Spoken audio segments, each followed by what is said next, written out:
I did that for my senior year, and on graduation, I thought my responsibilities at the agency would end when I went to work for McDonnell Douglas in St. Louis. But it didn't work out that way, and eventually I was assigned to Canada, posing as a anti-Vietnam War engineer. Now, the agency knew that Fidel had gone around the island and built all these small dams. He actually wanted 2 growing seasons a year. Needed somebody to seed the clouds so it would rain and he could store the water. And that's where my expertise was, having been an amateur rocketeer and an aerospace engineer and all of this good stuff. The Cubans were duped into believing the credentials I presented. There really was no other option of getting an American down there. After the October crisis of 1962, Kennedy said that we would never physically invade the island if Khrushchev would remove the ballistic missiles. So therefore, the United States was frozen into a policy of trying to bring Castro down from within, which meant disrupting the average lifestyle of the Cuban citizen, doing whatever we could to sabotage the economy, to discredit the revolution. One way of doing that, of course, was to try to control the amount of food coming into Havana for distribution to the public. And if we could do that by puncturing tires on a truck loaded with tomatoes for the market, or if we could cause a truckload of whatever, onions or fresh fruit or meat to become putrid or be stolen or contaminated on the way into town, we would do that. And I remember one particular instance, a brand new secondary school that had opened up in the countryside was going to receive its week's supply of fresh milk. And we bribed the driver of the truck. We knew where he stopped to have breakfast on his route. We wanted him to take a few extra minutes so we could put cement powder into the milk. We declared war on school children. That shouldn't be the policy of the United States government. You don't win friends and influence people that way, declaring war on children and innocent civilians. A big mistake, but the U.S. government orders it and participates in it. And the CIA's goal eventually was to increase this frustration level to a point where there would be a civil revolution within Cuba to bring him down.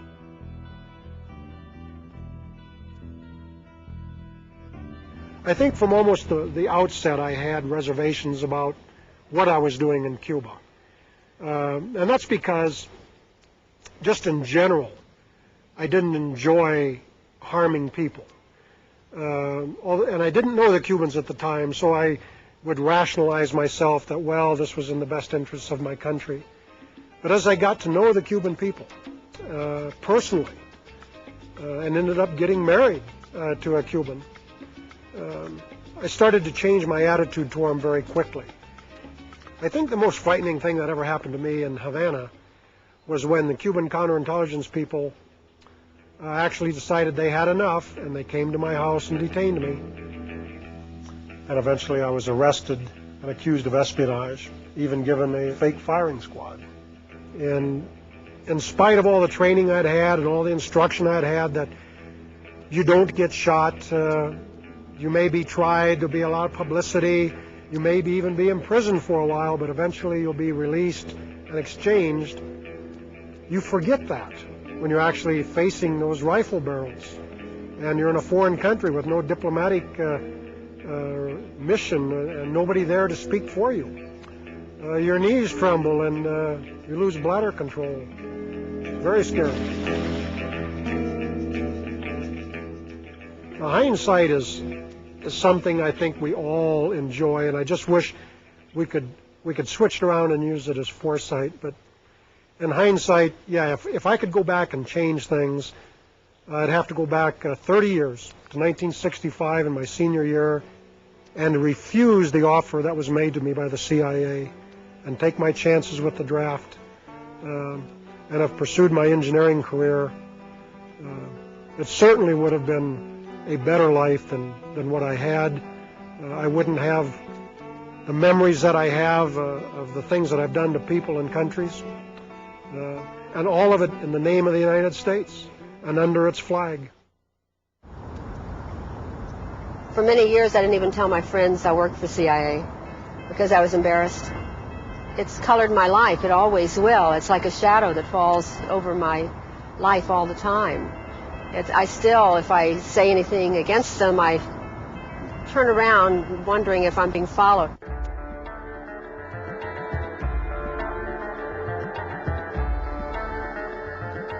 I never even thought of joining the CIA.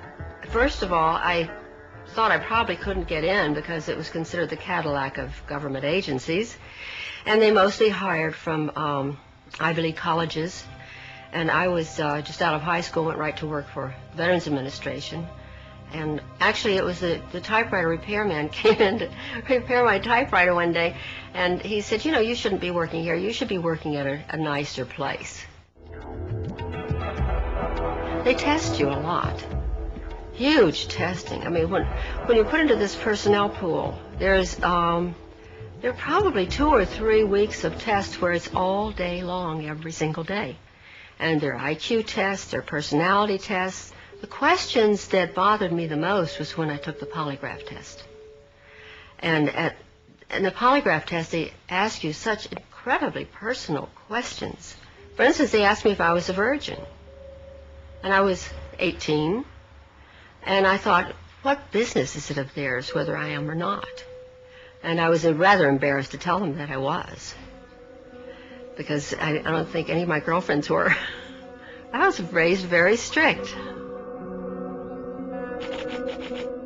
There were very few women at CIA who were other than secretaries. It was very sexist. It was the male establishment, the white male establishment. I asked a couple of times why it was that there were no blacks there and why there were no gay people there, although they didn't call them gays in that time. In those days, I think they called them queers in those days. And they said because homosexuals could not be cleared because they could be blackmailed. They said that blacks couldn't be cleared because blacks just weren't, they were just still too primitive. They just weren't usually smart enough. And they didn't have the kind of background that white people had. I mean, I didn't think that much at the time because it was like sort of standard operating procedure. But when I think about it now, I'm really quite shocked how you probably would never get a job if you were black. I was assigned as a secretary in the audio surveillance division. They were experts on listening devices and hidden microphones and that sort of thing. I did also very often help the operatives get the documents that they needed. Once in a while I'd have